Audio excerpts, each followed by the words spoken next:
All right, Project. Welcome to a very special after show number 58. And it's special because the CrossFit world has just been rocked by some pretty significant news. In my opinion, it makes our sport interesting and it puts us on the map for the first time in a while. Ricky Garard has tested positive for performance-enhancing drugs. He's yet to release an official statement. God, I feel like a news announcer.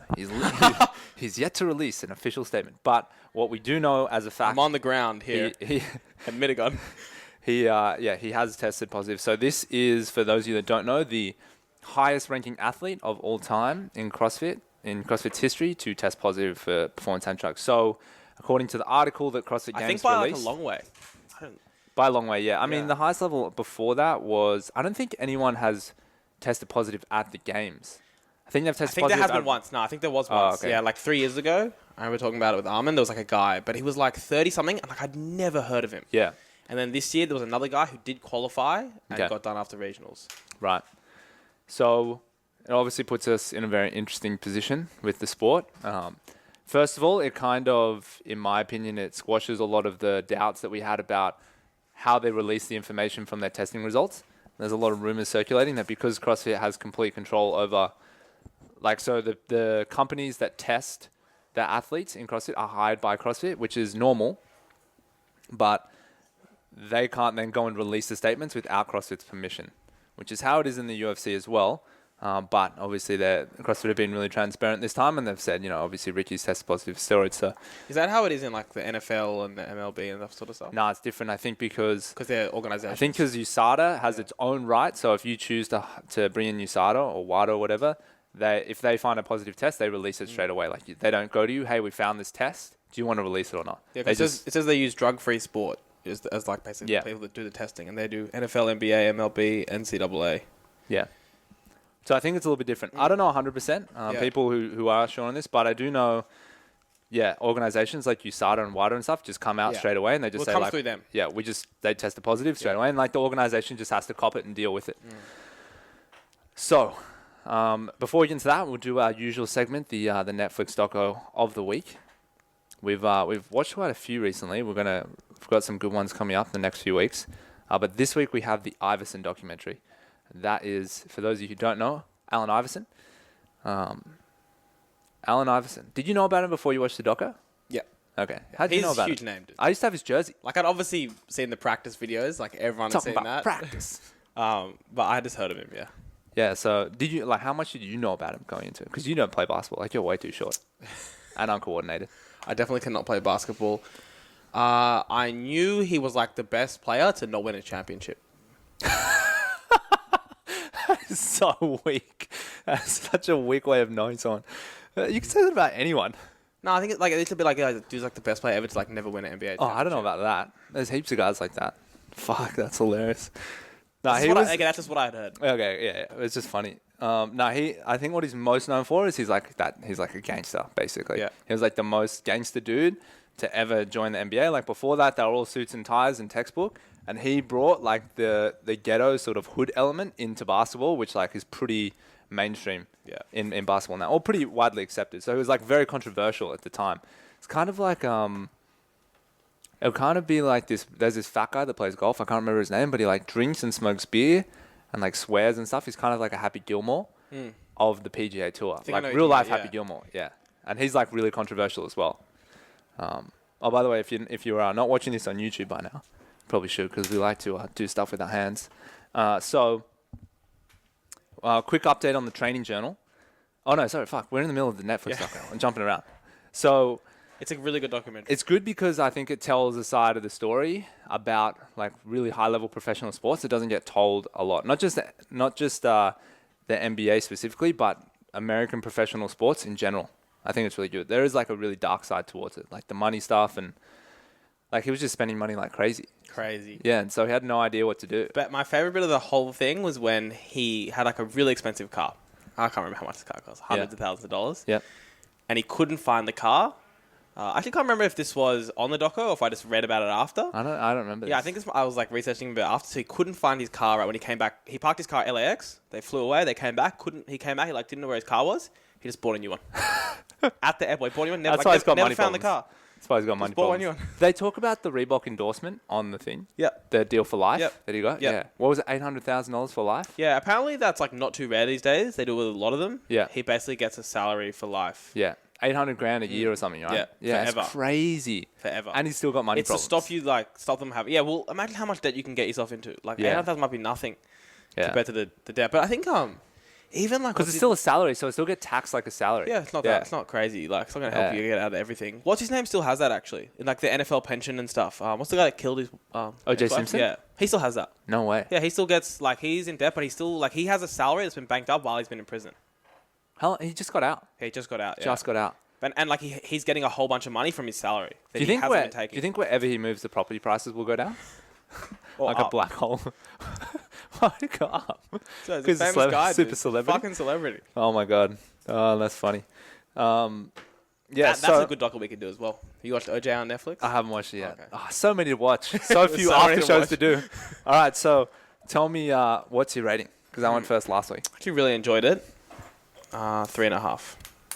Yeah, I will actually do the same, 3.5. Wasn't quite a 4, but I managed to sit through and watch the whole thing. Yeah, I it's often really find with sport documentaries, I end up freaking, same. like, just getting halfway and being like, I get it, and then I just turn it off. It was really interesting. And he has like so many ups and downs. So good at football as well, American football. He's a Crazy. crazy athlete. Yeah. You know what he's actually really famous for as well? Practice. When he crossed Michael Jordan. Yeah, that was. I had seen that before. It's like heaps I've famous seen that video. before. Yeah. Yeah. He crosses Jordan, and it's just like, who is this freak show? Like, no one crosses Jordan. Yeah, The best way to get into this is just to look up a video. Just look up like Allen Iverson practice. Watch that for Talking like about 3 practice. minutes. Hilarious. And then you can watch the documentary. Yeah, it's good. All right, cool. So, Iverson, 3.5. From Lock and Raf. 7 total. You can out of 10. All right, so you go check that out. So, let's jump into Ricky. So let's just go over what we understand right now. We'll get into the article. Yeah. So what they've And said then we'll get is into they some extra took a sample information. at the games. So this was at the games. Wasn't it before the last event? Doesn't actually say. Okay. It says at the games. Okay. Yeah. And Well, remind me, actually. He tested positive for testosterone and a beta 2 agonist. Beta 2 agonist. Agonist, yeah. Yeah. Known as Endurable. Yeah. Anabolic agents and beta 2 agonists are specifically named as banned classes in the CrossFit Games rulebook. Okay, so when did he get tested? Like, what point of the weekend? They tested him before the last event? Is that what they said? Yep. Okay, so... No, they just said at the games. I thought it said specifically, like, before the last event. Is it not there? No, it doesn't say in the official CrossFit one. And I'm pretty sure, to be honest, anything outside the official CrossFit word would be like quite a bit of speculation.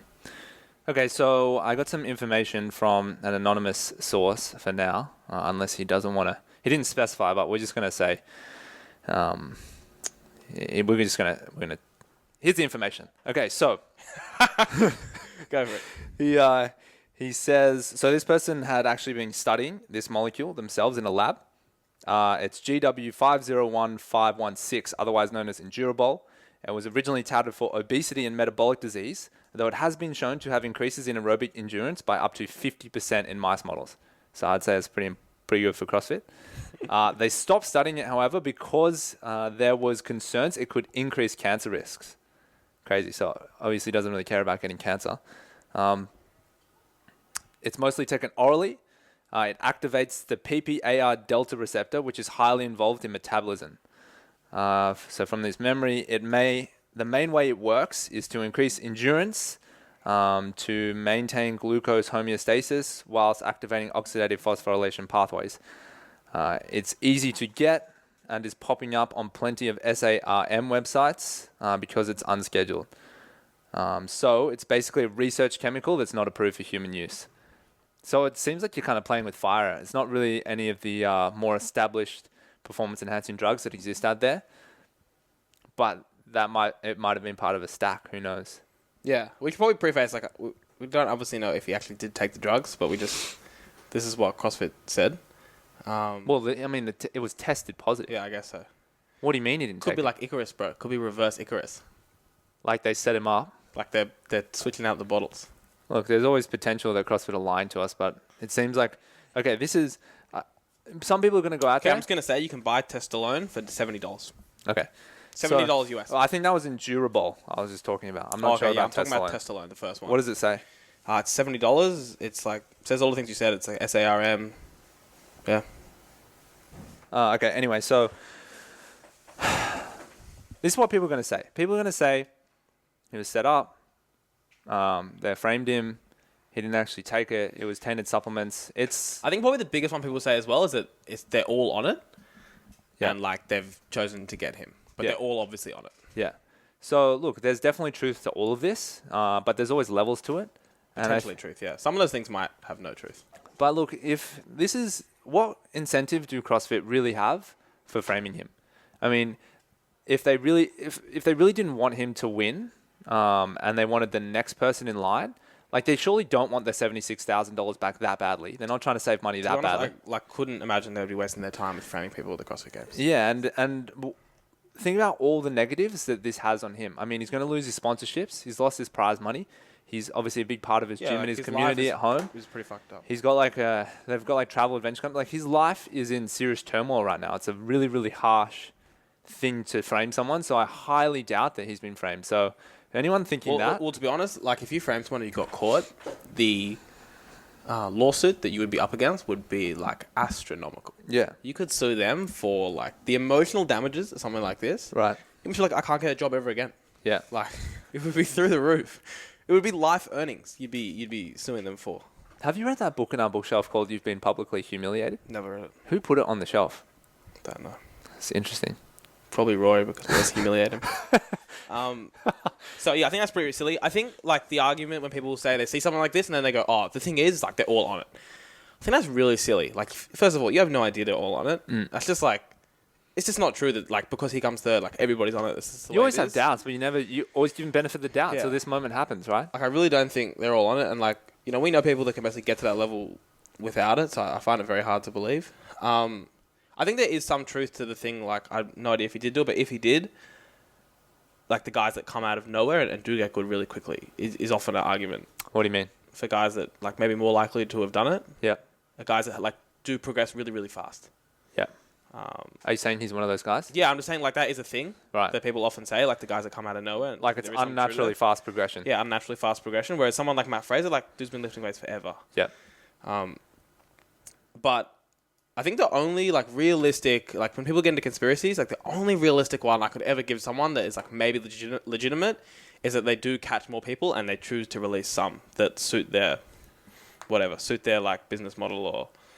If that makes sense. And people have said this heaps in the past. They're like, they only ever catch like the 28th fittest person, which is like clearly not really true now. And it's like a good example of just like what's happened in the past, like becoming like, it's like a cognitive bias. Like what's happened so far is like what always happened. Yeah. Maybe that's just the people they caught. Yeah. Yeah. But I think that's like the only conspiracy theory I could ever imagine has any truth to it is they like release some and not others. Yeah. I could imagine that. Like it's a company with a really good mission to like end obesity and they don't want to like really jeopardize that by like finding their best athletes on drugs. But, I mean, it's probably pretty unlikely. Maybe they just test them the best they can, and then they release the ones that get caught. Like it's for a sport to be really that crooked, it takes many, many decades, I think. And CrossFit is so fucking young. It takes a lot of levels. Think about the number of like... Still that much money in for CrossFit one person, for that. Like there's quite a few things that need to happen. Like there's an independent organization that needs to find that person positive. Yep. And then there's a company that never releases it. So there's a lot of people in the company that need to be like in on this. There's a whole organization that needs to be like, we caught this dude. Like, why have we not heard anything? Yeah. Do you know what I mean? So it does seem unrealistic to me. Like the organization that tests these athletes is like a very good organization. It's like, it's used by it's the endorsed NBA by and shit. WADA. Yeah. Like, I don't know. I just would find it hard to believe that they would be finding athletes positive and nothing ever happens and there's no consequence from that. Yeah. So to be honest, like most of the conspiracy theories I do hear about this stuff, like I don't really have any buy-in into. Yeah. Look, I think the fact is he did do it. It's going to be super unlikely that it comes out he didn't. Pretty much anyone that's ever tested positive in CrossFit has remained tested positive. They've never reversed a decision. Almost in every sport. Almost in any sport, you almost never see a reverse decision. Yeah. I mean, he's got a ban for 4 years. So, I mean, obviously he's a really young guy, but, you know, if he's going to choose to come back at the end in 5 years from now, firstly, the sport will have moved on completely. I mean, he can still train and stuff, but there's just an element of like, okay, now you're coming back. You used to use steroids. It's different in a in an established sport where people get caught for steroids all the time and they come back. So it's normal. People are used to seeing that. Oh, he serves a ban. Like weightlifting, it's like... Yeah, like it's just a normal it's thing. like a rite of passage. But it's only just starting now in CrossFit. Yeah, so it's going to be... It would be harder. It's going to be normal in the future, but he will be the first guy. Yeah, the first guy to come back. Exactly, from a huge ban. The truth is, though, is like he probably can. He could probably just He probably can. 4 years will pass. Like, I'll be older, but like CrossFit will probably still be around and probably come back and be really good. But yeah, you're right. He'll be the only one. And if he chooses to do it clean this time, which I imagine he will, it's obviously a mental edge to having performance-enhancing drugs as well. Like, how well do you deal with the mental edge of not being, that superhuman levels, those superhuman levels that you had mentally, knowing that you have the edge as well when you're outperforming. And that's a hard thing to deal with. And you see it all the time in professional sports, especially the UFC. And they cracked down really hard on it a few years ago. Guys' bodies changed dramatically. Their performances changed dramatically. They weren't the same guys in the cage in terms of how they carried themselves, what confidence they brought, their charisma, their ego, their fighting style. It all changed because they had to, because they didn't have that edge they used to have, especially mentally. And anyone who's disregarding the mental side of the sport of fitness is a fool. Like, it's a massive part, if not more important than the physical side, because of everything you have to go through the year. So it's going to be a long road back. So actually, the only other thing that someone did mention as like a potential conspiracy that maybe is not a conspiracy, is that so these are oral drugs, right? We think so. Yeah, they're not injections, but by the looks of it, like there is the only other possibility is that he didn't know he was taking them. Yeah, like maybe somebody else knew and was true. like, "Hey, these are really good sups." Yeah, and if you were that guy, like he's probably taking heaps of sups. He's probably got like a sup sponsorship. I don't know. He's probably just taking all different sups and pills every day. And if someone was like, "Oh, I have these ones as well," like he probably doesn't investigate every single supplement that he takes. Yeah, they all look pretty similar. Yeah, and like that is that's not an excuse. He still needs to find out what he's putting in his body, but that is a possibility. Of course. Yeah. Yeah. But you need to know. Yeah, better. it's on him to know. Like, he's not getting off the ban, but it's just possible. Like you're just looking at him as a person. His intention could have been innocent. Potentially he truly thought to his bones. Yeah. He was clean, and he's finding out now that he wasn't. Yeah. Because it is like it's very possible he wasn't like injecting himself. Yeah. And like before you go and hate on him, and I know many people have already done that already. Just remember, this is like a person's life. This as wrong as it is, and obviously he broke the rules. People make mistakes, and they do this shit all the time. So he's dealing with enough already. So like you just adding your shit to his life is not doing any good for him and like his family and his businesses and all that and all the sponsorships he's going to lose. Like imagine if everything in your whole life got completely stripped away. Yeah, it's your choice and it happens, but who are you to just go and start fucking adding fuel to the fire? So just consider that before you get... Like, if you're angry with him, just be angry and, like, just keep it to yourself or talk about it with your friends. But, I mean, there's no reason to go online and fucking flame him. The other thing, or probably the only people who really would be up in arms is actually his competitors at regionals. I think I always think that it's the competitors that, like, the only ones that really have a right to be upset. Like, if you're a fan... Like, whatever, just chill out. You got to watch it. Yeah. It was good. Like, that doesn't take away what happened in the past. Still was, like, an awesome competitor. But, yeah, I mean, there's obviously, like, Luke McMahon in the Australian region. You could have gone. I presume he was, I don't know, I presume he was on steroids when he was at regionals as well. And he should have gone to the CrossFit Games. Yeah. And Patrick Vellner should have come third of the CrossFit Games. But I think Pat will still get the money and the... Yeah, he gets the money. Yeah. But it still is a bit different. He doesn't stand on the podium and shit. Yeah. And I think for someone like Luke, it is really different. Because he would have been a CrossFit Games athlete right now. Like, Yeah. who knows what would have happened? Yeah. Might have been as successful as Ricky at the CrossFit Games, and his world would be upside down He might get injured this year, not make it back. He might never make it. He might not have a chance. Which is like pretty crazy when you think about it. That's why I understand why athletes fucking hate it and are more obsessed with it than like fans. Like if you're a fan, whatever. But for the athlete who dedicates their entire life, it's like rougher. I think what happened was he didn't get caught at regionals because I think they know when they're getting tested at regionals. They know if they qualify, they're going to get tested because they're trying to save money on the testing. They do it at a very specific time. They do it after the last event. Yeah, the athletes know they can prepare for it, so they can make sure the drug's out of their system. They can use the masking agents, whatever they do. I think at the games, like they probably don't know the schedule of when they're getting tested. They might think it's the same. They might think, or maybe one year it's okay after you win, and maybe this year it's before the last event, or maybe it's on Saturday night. It's just completely random. So he probably wasn't as prepared for it. And maybe that's why he got caught at the games and not at regionals. That's probably the only reason I could think of. All the other ones that we talked about. But I do find it interesting that, so everything that I've heard about steroids and stuff is the most important thing is having out-of-season testing. Because you can cycle off these things and get them out of your system. Whereas if you have year-round testing, it's pretty hard to get around that. Yeah. Because they're testing, you have no idea when they're ever going to test. It's like very difficult to avoid that test and take drugs. Yeah. And the American athletes, from what I've heard, speaking to some of them, the American athletes do get tested year-round. Whereas I've heard that the ones in other countries don't get tested year-round. Just because literally the expense of like turning up at some fucking farm in Australia and testing somebody. So yeah, I do find it interesting that like we've never seen anyone get caught out of season, really. So weird. Like, no one ever seems to really get caught out of season. I don't know, it's just luck. I think there was that one girl, that Natalie chick, that took Anavar. Oh, yeah. There was some juggernaut. Yeah. But you could have seen that in a photo. But yeah, I don't know. I find it interesting that that you don't get...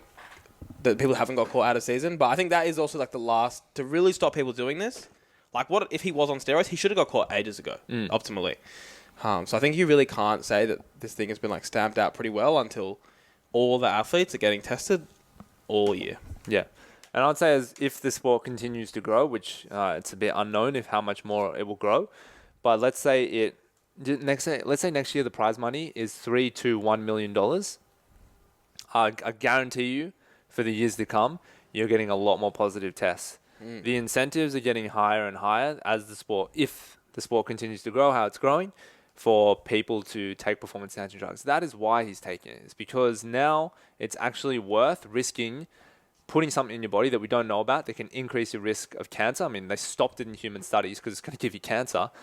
It's worth that risk for him because there's a financial reward at the end. Whereas if there's not that, it's like, what for? The glory? Like, is that really worth it? And that's why not many people were testing positive in the past. Yeah, but it's different now. They talk about it I've heard this in baseball. So heaps of the like South American athletes get done for drugs in baseball. Particularly ones from minor leagues. And like a lot of it, like people say like, oh, they're all like, they're cheaters and stuff like in a kind of racist way. And they're talking about how like, there's nothing wrong with like the morality of like the South Americans compared to the white people. It's literally just that for the South American, like all the incentives are just to do it. Because they're from some like dirt poor family, right? Yeah. They're never going to have any money. What have they got to lose? They've got nothing else to do in their lives. They juice to the gills, and they make so much money on the way to the top. Yeah. They like provide for all their family. For like, generations. It's crazy. Like their whole like extended family, their worlds have changed. And then like, maybe they get into the major leagues and they get caught and they take away their sponsorships. It's like they've already made more money than like they were ever going to make in 10 lifetimes up until that point. Yeah.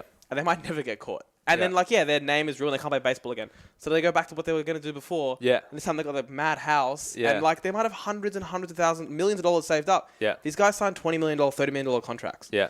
So it's like, they do it. And that's why, because the incentives. Whereas someone that, like, comes from a maybe wealthy family and, like, has a lot more options in life, it's just not as desperate a thing. You know? Yeah. Yeah, it's definitely playing with fire, but, you know, as technology gets better, it becomes safer to use it, which is why there's, like, hormone replacement therapy centers in America, and you'll know 100% if they become legal in Australia, I will be opening my hormone replacement center, getting all the athletes on board, but but it'll still be against the rules of the sport. Yeah, true. Yeah. Nah, not for bodybuilding. Or your recreational athletes. No, not for bodybuilding. But you know, I was just gonna say we're gonna review it in another week, but Generation Iron 2 is out on Netflix. Those guys aren't on drugs. That's all. You know, in a sport that's not tested, I mean, bodybuilding is like use as many steroids as possible. There is so much incentive to take steroids because if you can look motherfucking jacked and get sponsored and have a huge Instagram, your life is set. Yeah, set. These guys are fucking multimillionaires because they juice. It's probably, I would say, the worst thing in the fitness industry. It's too hard to be natty. It's just literally people who are on Instagram, on steroids, making a living out of selling programs to natural people. Yeah. And diets. It's like everywhere because all you're looking at on Instagram is how you look. So it's like, how are you going to compete if you're like a girl or a guy? How are you going to compete against the other guys selling a diet or training program if they just look 10 times better than you? And particularly like year round. Like maintaining a low body fat is so difficult year round, not on the juice. And people need to be aware that like nearly everyone that's like a really big name in aesthetics selling programs and diets. I think they can sell it. They just need to be very clear. But the problem is they're not. Who's clear? No one. Why would you ever be like, hey, jump my dad, I'm on steroids, but you don't need to use them? And Well, I would just maybe think that they wouldn't go ahead and promise all these crazy results. They wouldn't be like, pack on 10 like kilos some of them of are muscle. obvious. Like if Kai Green sells a program, like everyone knows what's going on. Oh yeah, I'm I more know. I talking need about the the middle lower ground level. sort of physique athletes. I know Yeah. what you're talking about, but I mean, they're not going out. Well, some of them are, but I imagine most of them have some sort of moral compass that doesn't allow them to go, you know what? I'm going to do this program, 50 pounds of muscle in 6 weeks. Like, that's crazy. Yeah, no one yeah. picks up that They program don't and promise. is that. They don't always promise the results, but they do just basically. It make is sort money. of, yeah, it's there. If they didn't look the same, they wouldn't make as much money. Yeah. Basically. Oh, for sure. But So- that's what the incentive is That's why for the them to incentive take is crazy. steroids. And there's no downside Yeah. except for like the health downsides. Yeah. If you don't do it properly. But a lot of them have it really under control. Yeah, They have that's the crazy thing, yeah. genetics. They use a tiny bit of it, like just us helps. using a supplement, and it just gives them a bit of a boost. Yeah. That's it. They don't go over the top, and they'll use it healthy for the rest And I'm of their sure life. it's easier to do, and you don't need to hide it from anyone.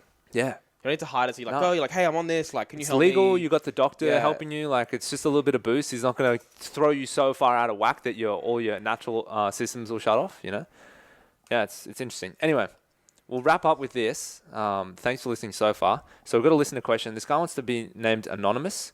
It's actually a business-related one. So it's a 2-part question, and he's actually a Canadian. Well, I don't know if I should have said that, but anonymous regardless. There's a lot of people in Canada. He goes, I'm wondering if you could give me some info on how you guys went about purchasing the gyms that you now own. How did you know the owners, owner/owners, were selling? Did you approach them? Did they have ads out? What factors did you look for in a gym to consider purchasing it? And then the second part of the question is, you mentioned you've been able to take unsuccessful gyms and turn them around after you've bought them. What are the key things you guys believe in that you implemented that made a difference? Okay, cool. Part A. Raf, do you want to shoot? How do we know the owners were selling? How do we approach it? How did this one come about? This one. I can explain this one. Yeah, you go. Do you want to? This came first. So, Marrickville, there were 2 guys that owned it. They got into a position where they were no longer going to be business partners, and one of them wanted to offer or leave, or he was essentially forced to leave. And so that 50% was open to anyone, basically. And a friend of a friend connected us, knew that we were looking to open our own space, the 3 of us, and basically connected us, and that's how it started. And so we bought the 50% here. So then we had Edgecliff and Bondi. Yeah, which is the same situation. Basically, I was a coach there. Roy was a coach there for years. We weren't coaches at this other gym. Yeah, we weren't At coaches. Marrickville, Yeah. no. At these one, we were coaches, and we maintained being coaches. Yeah. Even when we were like gym owners and had a lot of other stuff going on. Because we really liked the gyms and we really liked the owner at the gym and just enjoyed being coaches there. And I think that's a really common way it comes about. Yeah. So I guess that's how it happened. Just being coaches there, so already part of the community. And then she just didn't. They were really successful gyms. Those ones in the eastern suburbs. Just the owner didn't really want to run them as much anymore when they sold it to us. But yeah, I mean, I guess any advice about that sort of thing. I think the best thing you can do is tell people you're interested in finding gyms, because I think you'll be really surprised. A lot of people are not that keen on running their gyms anymore, and they may not say that immediately, but when they find out someone can take it off their hands, all of a sudden. Like we're doing that now, trying to find another space. People all of a sudden change their mind. They're like, oh, really? Like, you could take that rent and all that admin and everything off my hands. Yeah. Like, that sounds like a pretty good deal. Yeah. And they never would normally say that on the outside. So I would, if you are looking to do something like that, Put it out into the universe. Just put it out. Put it out to like everyone you know. And then if you are like a coach at the gym and you think like you could maybe run the gym or buy into the gym, one thing I would do, one mistake maybe I made, is I would tell them much earlier. Just tell the owner, be like, hey, like, my ultimate goal is like not to just be a coach forever. I would love to like one day have ownership in a gym or be in a gym. Like, just to keep that in mind, or if that's never going to happen, just let me know. And that way you don't just like coach at a gym for 10 years with this hope. It's like never going to occur. Yeah, like the original gym I coached at, when we expressed that we were going to open our own place, they did offer to help us out and buy into it and make it sort of like a franchise, or not franchise, another sub-affiliate of that. Yeah. So, like, because we put that out there, they gave us that opportunity. Yeah. We didn't take them up on the opportunity, but, that's what we did. So, he also said in that same sentence was, what factors did you look for in considering when purchasing it? I think we just... Man, we were crazy inexperienced when we did it the first time. Yeah, I mean, the only thing that appealed to me at Marrickville was that it was a mad space. Yeah. Like, it was just really big. I'd never really lived in the inner west before, but obviously it was like a cool change. Maybe not for Raf. Raf was probably a little bit scared coming out west. I've never been here before. Yeah, I think it was just a cool change, and like, yeah, the space was really big, really awesome. Like, we'd been looking at a lot of spaces where we're originally from, the North Shore, the plain, bland, boring, vanilla North Shore, and a lot of the spaces there are not industrial. They're just like commercial shop fronts and stuff, and they just weren't that exciting, especially at the time when we were super into CrossFit. So when a place like this rolls around, it's big industrial space, unlimited potential. At the time, we were very keen on athletics. Yeah, like now, I'm more passionate about business, and so now I look at a business opportunity and I'm more passionate about that as opposed to the style of training necessarily that you could get or that you could have there. That's sort of second to the business side of it. But at the time, that was the most appealing thing. I'm like, this gym is fucking awesome. Like, it's huge. It's got just enough space. It's got upstairs. It's, got great equipment. Yeah. It's got a beanbag. It's got beanbags. It's got giant sweaty beanbags that people lie on post-workout. I think for this anonymous individual, I would say, we knew those gyms pretty well. That was the thing. We already knew it. Yeah, we already knew the gyms really well. I would say a much better question that you should have asked, anonymous person. You should have asked, like, what would we look for now if we were going to buy a gym? Because at the time, we weren't that clear on it. What I would look for now would be way more specific. So, first of all, like, the worst thing you can ever do, and I would never care about again, would be, like, my own training at the gym. Oh, because you can just get a gym membership. Are people not aware that you can just go to other gyms and train? Like, just train somewhere else. It shouldn't even be a thing. A gym membership It just depends on how much your training is a priority. Yeah, like, to me, that's if you have your own program, you're like twice a day, then I kind of get it. You can still got a lot of gyms who open gym. Like, you don't have to train at your own gym. Of all. No, you don't. You just got to make it work. If you can, have classes going all day so you can't train, great. I'm sure you're making enough money to afford another CrossFit membership. So that's number one. Number two, I would do a really deep dive into the lease. I would contact the landlord more about what are how long am I going to be at this place? Is anything going to change at this place? Yeah. I would do a really deep dive on that. Are the council planning to develop it, then knock it down? Is he planning to sell it to a new owner? I would call every single person around it. Do you guys ever complain about noise? Find out are there ever noise complaints? Is this thing you're going to have to handle? I would look at not just the membership, because they might just be in a bad period at the gym or a good period at the gym. I would look at the membership over the last, as long as you can, year, 2 years. How long do the members stay? How much are the members actually paying at the gym? All that sort of stuff. I would do a huge dive into the coaches that come into the gym, because a really good set of coaches is worth heaps. So much. If it's got no decent coaches, business is just a collection of people. Or coaches that just get a free membership and coach a class and don't care about it and 10 minutes late, then that gym is worth way less money. Some gyms are truly a job and they should pay you for taking over it. And some gyms are, worth heaps of money. So there's a lot of things way beyond the equipment. Equipment's easy. You just turn your head and have a calculator, work out how much that shit is worth. Yeah, equipment's nothing. It's everything else. How much do people in the area make? Do they live around the area? That's what I was going to say. Everything. Demographics. Yeah, I would, if I was to do it again, I would spend way more due diligence time on the gym and working out how much the gym is worth. Yeah. But then, like we've always talked about the other day as well, most of the times people sell to their friends and that sort of thing. So it's not you never really get an exact worth of the gym because they're on an open market. And I would even do a really deep dive. If you haven't been part of the community, be aware that there might be 40 members at the gym, whatever, you take it over, 3/4 might leave when you take over. Yeah. Be aware, heaps of members might leave when you come in because that's super common. The best thing you could do is honestly coach at the gym that you're going to buy. That would be great, because then you actually know what's going on. I would have terms in the owner of the previous gym has to stick around at the gym for a period of time, which is what we did at one of our gyms as well. The owner stuck around, and that's really, really important. Yeah. The last thing you want to do is send them out away, my gym now. It's going to look so bad. You want that coach to be there, the owner, be in class, coaching and stuff, and when they people are the program sucks now, because they're gonna say that because it's just different. That person be no, it's way better than when I used to write it. Let me tell you, I'm doing it. I way prefer it. That's what you need at the gym. The last thing you need is that if that gym owner is gonna just pack up and go, I would be concerned. Yeah, because you might lose every member that you've got, and you might not make rent the next month. Yeah.